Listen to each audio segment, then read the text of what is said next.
On ne veut pas voir la réalité qui est cette population qui est massacrée. On ne veut pas voir le problème de l'humain. Dans toute cette histoire, on ne veut pas voir l'homme, on ne veut pas voir les enfants. On ne veut pas. On ne veut pas voir. On ne veut pas voir parce que voir, ça nous impliquerait forcément à devoir agir. Et alors, on préfère de discussions politiques qui, en fin de compte, n'aboutissent à aucune solution politique. Et dans ce monde, on finit par confondre l'humanitaire et le politique. Et nos hommes politiques qui sont incapables, nos hommes politiques au sens large, qui sont incapables de trouver des solutions politiques, se contentent de faire un peu d'humanitaire. Et au fond, ça explique pourquoi depuis des années, nous avons 70 millions de personnes qui sont dans des camps. Mais vous leur parlez aux politiques? Mais j'arrête pas de le faire. Et je me suis même entendu. Je suis allé à New York, je suis allé à Genève, je suis allé voir M. Macron avec d'autres, bien entendu. À l'Élysée? À l'Élysée. Et qu'est-ce qu'on vous répond systématiquement? Ah, mais nous sommes...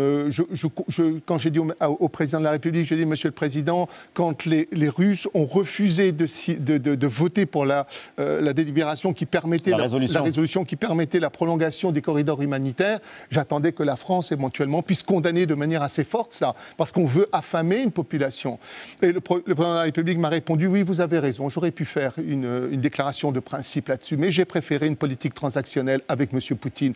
Quelle politique transactionnelle avec M. Poutine? Qu'avons-nous à échanger avec M. Poutine vis-à-vis d'êtres humains? De ne pas lui vendre des pommes dont il raffole, des pommes françaises, c'est ça la transaction possible? Nous avons des valeurs, et ce sont nos valeurs, et en particulier peut-être que...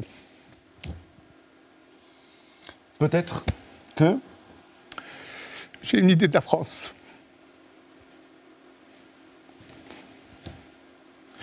Et de nos valeurs.